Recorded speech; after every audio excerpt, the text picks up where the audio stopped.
Bonjour à toutes et à tous, Waldata vous êtes la bienvenue sur votre site internet Waldatacast.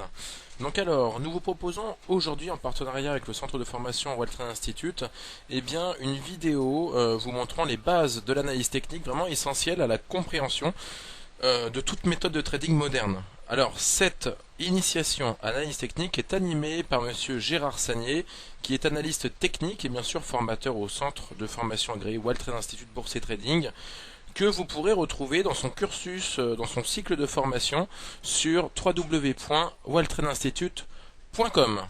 Donc bon visionnage et à vous monsieur Sagnier. Bonjour à tous. En ce qui concerne les outils d'analyse technique, la première chose à faire, c'est la représentation d'un graphique.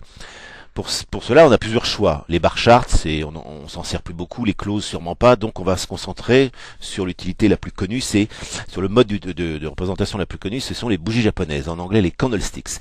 Alors ça consiste concrètement à quoi? À représenter, si par exemple là on a un graphique en jour, à représenter un corps, le corps est blanc ou vert en l'occurrence lorsque la clôture est supérieure à l'ouverture, aujourd'hui par exemple, ou rouge si la clôture est inférieure en baisse par rapport à l'ouverture de ce matin. Donc on a tout de suite le rapport des forces entre les acheteurs et les vendeurs, rouge, vert. Au-dessus, vous voyez des ombres. Les ombres, ce sont tout simplement les extrêmes aujourd'hui de la journée, donc le plus haut de la journée ou le plus bas de la journée. Bien entendu, cette représentation peut être appliquée dans toutes les temporalités possibles. Si vous êtes investisseur, en général, vous allez plutôt faire du jour, des données en jour ou des données en semaine, voire même mensuelles. Si vous êtes plutôt trader, vous allez aller vers les temporalités courtes, jusqu'à par exemple même 2 minutes, 5 minutes. Mais le principe de la bougie est toujours la même, un corps et des ombres. On voit donc au-dessus, dans la partie supérieure, la représentation d'une bougie, candlesticks. Quand c'est vert, vous avez donc le corps qui est représenté à gauche par un cours de clôture qui est supérieur au cours d'ouverture, d'où la couleur verte. À droite, vous avez la même chose, mais c'est rouge, c'est-à-dire que la clôture était inférieure à l'ouverture du matin, par exemple, si on est en jour. Et en ce qui concerne les ombres, ce sont donc les extrêmes, en l'occurrence, puisque c'est un graphique du jour, ce sont donc les extrêmes cotés au plus haut de la journée et au plus bas de la journée. Voilà ce que c'est qu'une bougie japonaise, un corps et une ombre.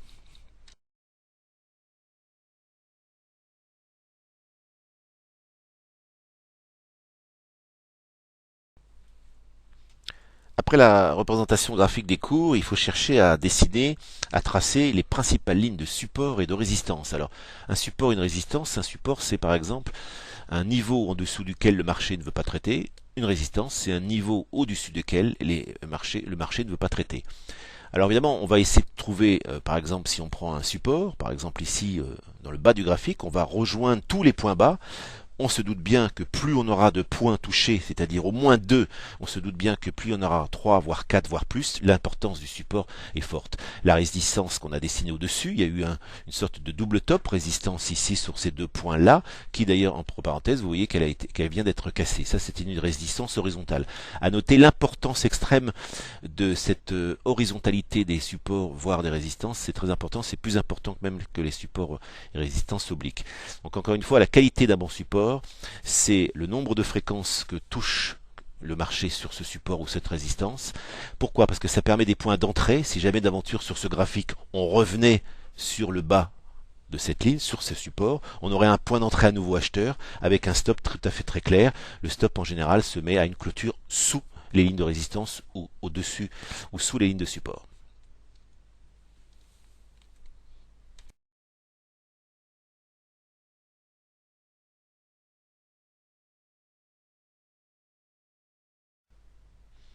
Alors, la polarité. Qu'est-ce que c'est que la polarité? C'est un instrument, un signal graphique très important dans le chartisme. Pour ce faire, nous avons utilisé un cas de figure en 2 minutes. Nous avons enregistré un graphique sur un futur en 2 minutes. Regardez la ligne bleue qui a été dessinée. A été support vers 19 heures hier soir, ce matin vers 8 heures, support encore à 10 heures, qui a été cassé juste avant 11 heures. Et aujourd'hui, le rebond qu'on vient d'avoir sur midi reste résistance. Donc cette ligne sur les 4150 reste résistance. Ce que veut dire que le support est devenu résistance, ça s'appelle la notion de polarité. C'est très important, c'est des inversions de tendance. C'est tout à fait intéressant même de l'utiliser dans toutes les temporalités. Là, c'est un graphique enregistré en 2 minutes, mais on peut parfaitement les utiliser dans tous les autres graphiques, bien sûr, toutes les autres temporalités. Retenez cette notion résistance devenant support ou support devenant résistance. Si là, en en l'occurrence le 4151 est dépassé, vous aurez un signal d'achat très important puisque ça aurait été 3 fois support, une première fois résistance, etc. Donc retenez bien cette notion de polarité, c'est un élément clé dans le trading et le chartisme.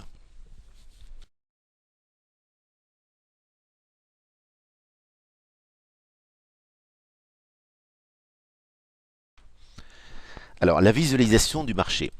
Pour ce faire, il faut faire deux choses. Si possible, détecter la tendance, avec si possible bien sûr une étude plus approfondie des supports résistances et la fabrication de canals. Et enfin, deuxièmement, détecter la tendance par les moyennes mobiles. Alors le canal. Là, on voit une bonne ligne de support en bas de ce graphique, d'un graphique préenregistré en données hebdomadaires. Nous allons donc essayer de dessiner une ligne parallèle qui constitue le mot du canal et donc qui confirme la tendance, en l'occurrence ici, puisque nous avons des touches en bas et des touches en haut. D'ailleurs, le marché est actuellement sur le haut du canal, donc sur la ligne de résistance, pourrait constituer donc un éventuel petit signal de vente. Mais en tout cas, dans sa première utilisation, le canal confirme ou pas la tendance du marché. Ici, nous sommes dans une tendance très clairement haussière.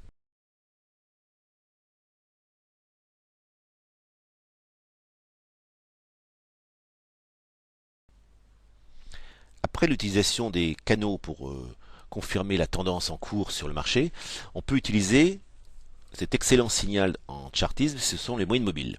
Alors les moyennes mobiles, premièrement, il faut utiliser plutôt des moyennes mobiles arithmétiques. Qu'est-ce qu'une moyenne mobile arithmétique?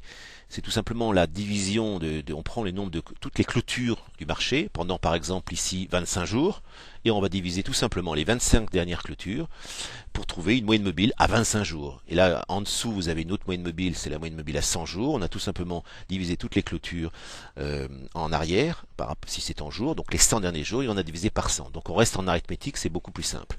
Donc ces moyennes mobiles, cette moyenne mobile, par exemple, vous voyez la 25, premièrement, détermine la tendance du marché. En l'occurrence, elle est clairement haussière. Deuxièmement, il ne faut pas s'adapter. Ici, c'est une moyenne mobile 25.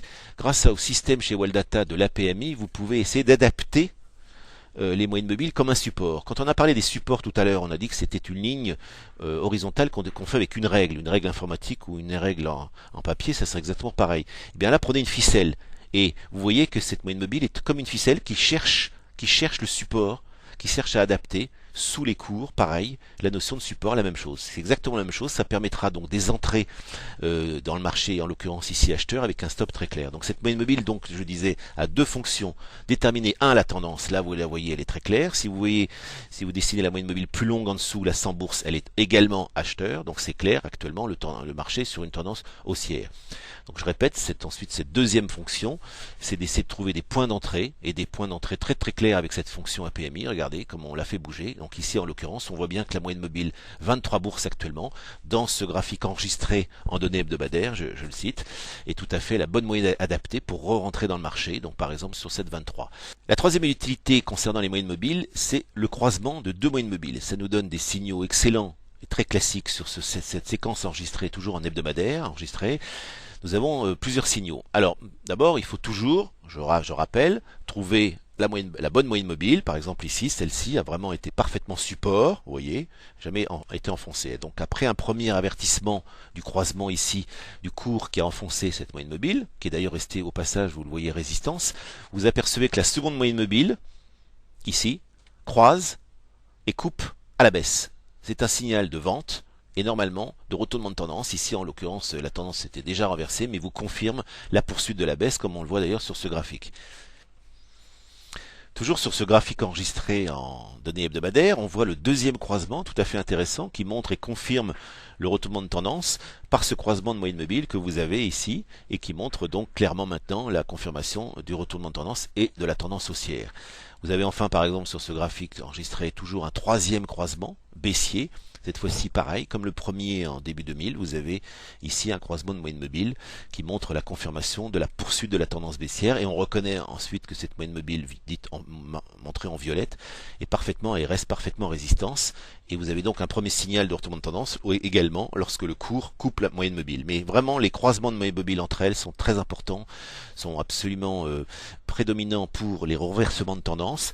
Alors, détail dont j'ai pas parlé, quel type de moyenne mobile il faut utiliser. Je l'ai dit arithmétique, mais surtout quel est le ratio entre les deux moyennes mobiles. Vous avez constaté qu'on a utilisé tout à l'heure la moyenne mobile 25 et 100. Là, on a trouvé que la 30, la moyenne mobile violette, était parfaite. Donc vous devez trouver une moyenne mobile longue. La première, la 30, c'est une moyenne mobile qu'on appelle courte.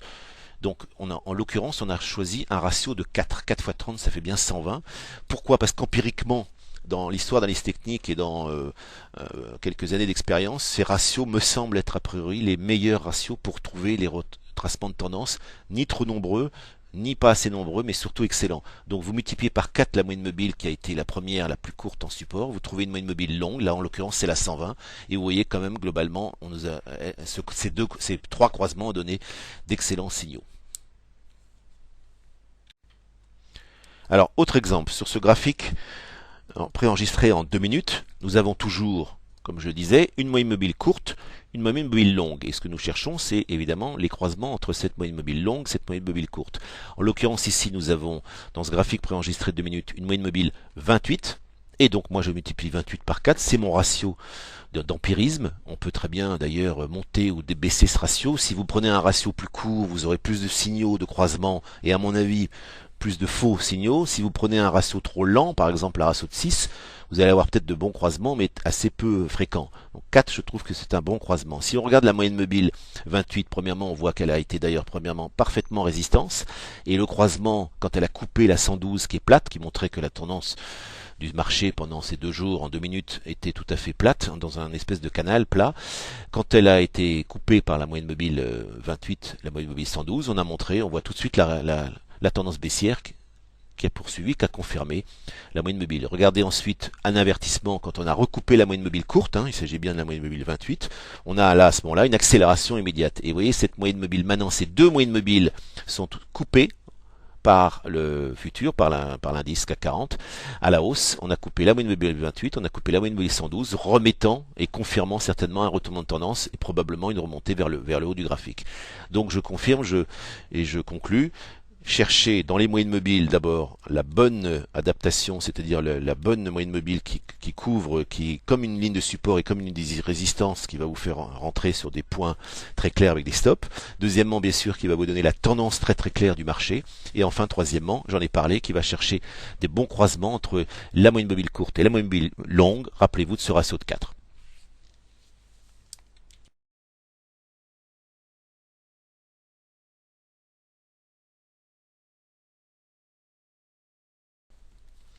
Alors, les indicateurs mathématiques. Les indicateurs mathématiques font partie donc d'un domaine de l'analyse technique très important, c'est l'analyse technique mathématique.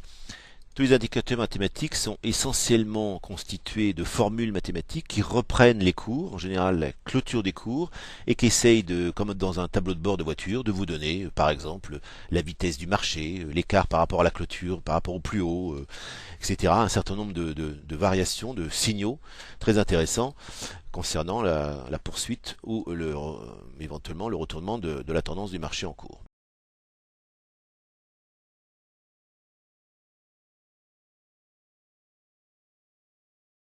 Bien. Le principal indicateur le plus connu, autant prendre celui qui est vraiment le plus connu par tout le monde, c'est le RSI, ce qui veut dire, on va traduire tout de suite en français, en anglais Relative Strength Index, en français c'est un indice de force relative. Alors c'est clair, un indice de force relative c'est donc un rapport. Force relative entre qui et qui? Entre les acheteurs et les vendeurs. Comment on va représenter concrètement, comment peut-on représenter concrètement un rapport entre une force acheteuse et une force vendeuse? Et on va tout simplement prendre au numérateur le nombre de clôtures en hausse sur une période déterminée. Prenons toujours par défaut la période 14 jours, puisque si par exemple on reste en jour, sur ce graphique préenregistré en jour, on va tout simplement prendre sur les 14 dernières clôtures, à peu près un demi-mois, on va prendre le nombre de clôtures en hausse au numérateur.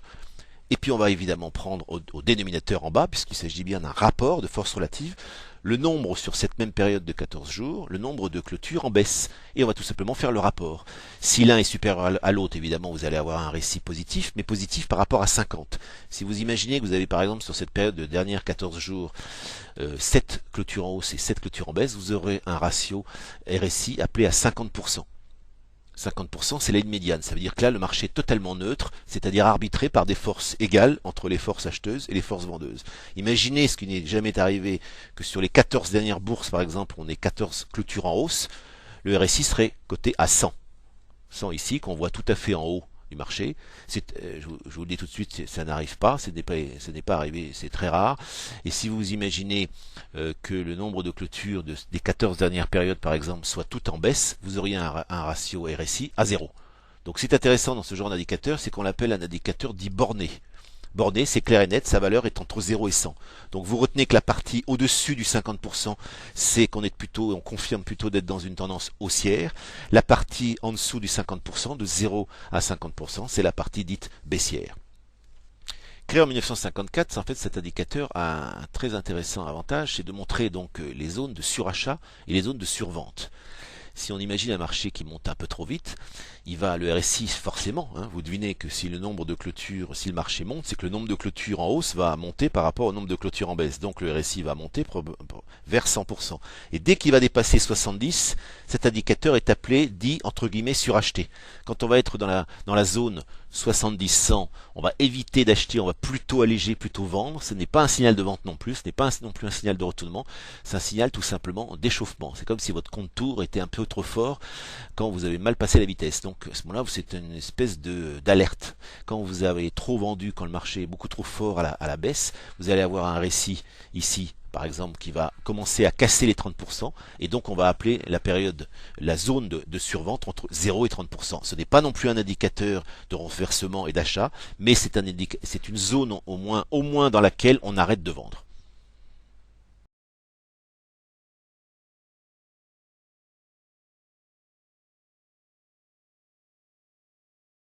Alors, l'utilité du MACD, c'est très simple. Quand vous avez, comme on l'a dit tout à l'heure, une moyenne mobile longue et une moyenne mobile courte, en l'occurrence ici sur ce graphique enregistré en hebdomadaire, vous avez une mobile longue verte qui est haussière, vous avez une moyenne mobile courte qui est haussière. Donc la tendance toujours est haussière. Le MACD mesure tout simplement l'écart entre la moyenne mobile longue et la moyenne mobile courte. Même si la définition exacte est mathématique, beaucoup plus complexe, je crois qu'il faut comprendre tout simplement ce que c'est que le MACD. C'est donc l'écart entre ces deux moyennes mobiles. Vous voyez que si vous faites l'écart, cet écart d'ailleurs commence à progresser, à monter, et vous avez donc notre MACD qui est tout simplement cet écart qui monte, qui monte. C'est intéressant si vous ne regardez maintenant que le MACD et non plus que le seul marché, vous allez comprendre que plus votre MACD monte, plus tout simplement la tendance haussière est claire et nette puisque l'écart entre les moyennes mobiles augmente. Si maintenant tout d'un coup il y a un croisement de moyennes mobiles, premièrement les moyennes mobiles l'écart entre les deux moyennes mobiles va se réduire et à un moment donné elles vont se couper comme on a dit tout à l'heure, c'est le fameux croisement. Et bien au croisement de ces deux moyennes mobiles, votre MACD va tout simplement être égal à 0 puisque la différence entre la moyenne mobile longue et la moyenne mobile courte va être égale à 0. Ça permet ensuite de confirmer cette fois-ci la tendance baissière, puisque cette fois-ci la moyenne mobile courte va être en dessous de la moyenne mobile longue, donc l'écart est négatif et donc le MACD va être sous 0. Voilà, ça sert strictement à comprendre et à confirmer la tendance par les moyennes mobiles. C'est un indicateur donc de suivi des moyennes mobiles et de confirmation de la tendance.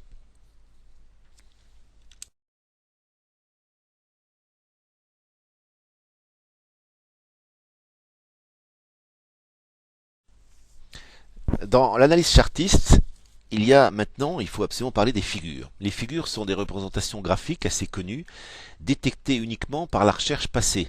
Il n'y a rien de scientifique là-dedans, c'est tout simplement le premier auteur qui, par exemple, a parlé de la fameuse configuration la plus célèbre, la tête et épaule.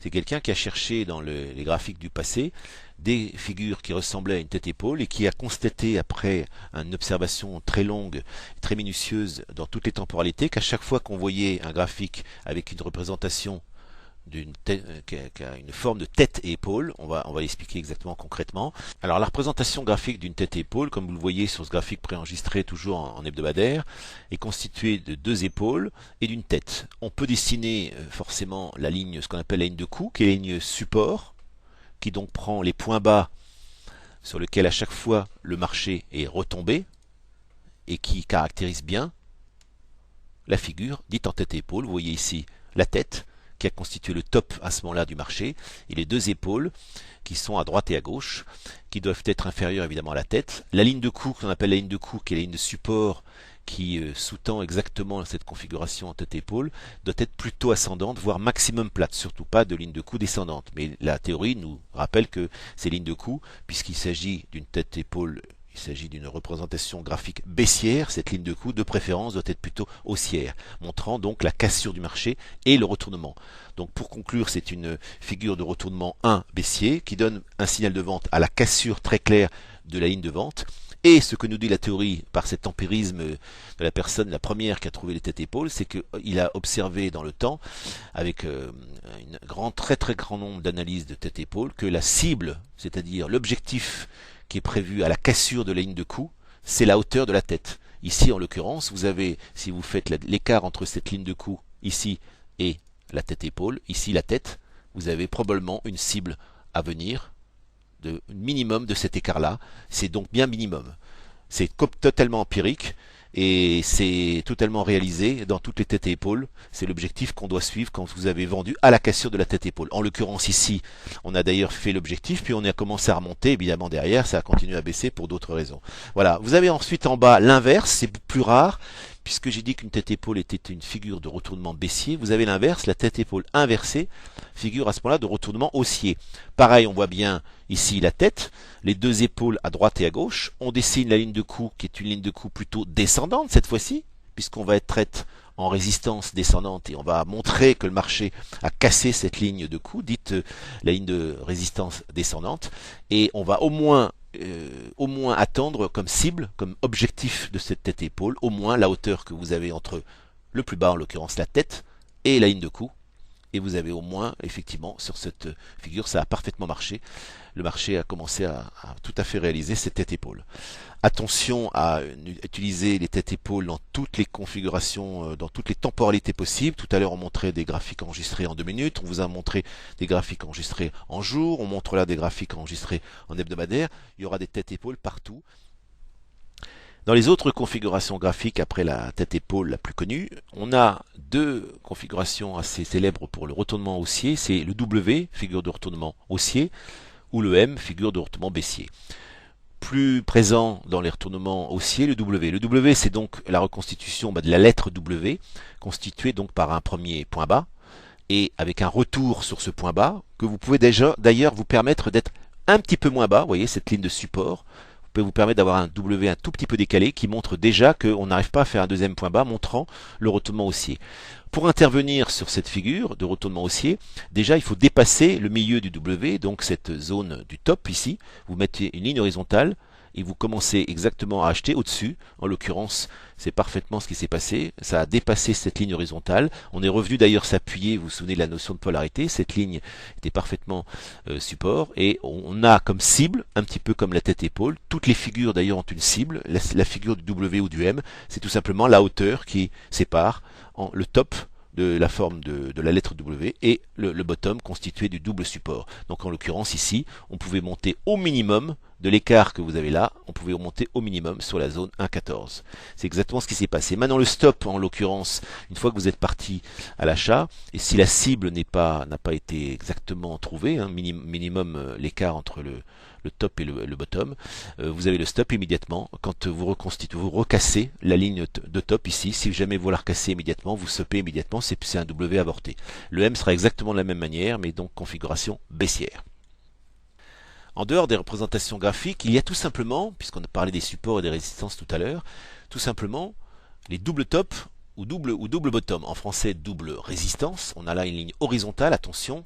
C'est quasiment appelé une figure, mais à condition très importante que cette ligne de résistance soit totalement horizontale. Sinon, vous tombez dans une ligne de résistance classique, oblique ou en biais par le haut ou par le bas. Là, c'est une ligne de résistance horizontale. Le marché n'a pas voulu dépasser, même si vous avez deux ombres dans cette figure enregistrée toujours en données hebdomadaires. Les ombres, on ne se préoccupe pas. La ligne de résistance, qu'on soit en double top ou ligne de résistance classique, on peut se permettre de couper les ombres. On reste juste sur les corps. Là, vous avez donc un double top parfait qui est une figure baissière. Ça ce n'est pas exactement un M, c'est-à-dire on ne peut pas exactement trouver la cible potentielle, même si là, en l'occurrence, ça peut s'apparenter à un M, puisqu'on a baissé très fortement derrière. Vous avez en bas, sur ce même graphique préenregistré, vous avez en bas un parfait double bottom, double appui en français, double support si vous voulez. C'est également une figure très importante. Vous pouvez vous permettre de casser un tout petit peu les ombres, puisque c'est les corps qui ne sont pas coupés, et ça vous donne bien l'idée de retournement du marché à la hausse, donnant au moins la cible de l'intérieur de ce top ici et du double bottom, mais ce n'est pas du tout un W, puisque c'est pas du tout de la même figure que tout à l'heure. Donc W et M, voilà les deux autres figures après les têtes épaules, et retenez maintenant double top, double bottom, donc double résistance en haut, double support en bas, voire triple en général aussi. Plus vous avez une ligne de résistance horizontale, plus vous avez une ligne de support horizontale. Tapez 2 fois, 3 fois, ça sera très important quand ça sera cassé et ça sera retourné.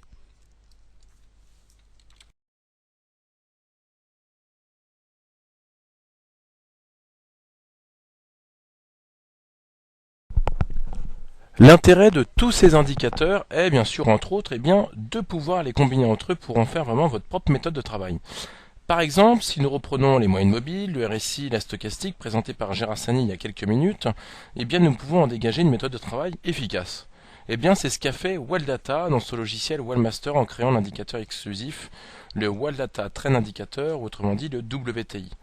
Alors, c'est très simple. Ici, vous pouvez voir toutes les valeurs du SRD dans un Market Analyzer, que vous pouvez bien sûr classer, donc suivant les signaux détectés par le WTI. Dans cette colonne, vous avez la tendance et le timing d'intervention qui se dégagent. La tendance est dégagée donc par une pente ascendante, ou bien par une pente donc plutôt descendante, et le timing d'intervention par des feux tricolores. Donc vous avez donc vert, orange ou rouge. Chaque signal dégagé vous donne une information documentée en fonction donc de critères d'analyse technique. Par exemple, si je prends ciment français, comme ceci, il nous indique que le timing est bon, vous pouvez passer acheteur s'il est encore possible de placer un stop de protection proche du cours actuel. En tout cas, donc, je me joins à WellData et WellTrade Institute pour vous remercier vivement de votre attention. N'hésitez pas à aller faire un tour sur leur site internet www.welltradeinstitute.com pour regarder toutes nos formations donc, au swing trading, au day trading et à l'analyse technique. On vous souhaite de bons trades et à bientôt donc, pour une prochaine vidéo à votre WellMaster XE.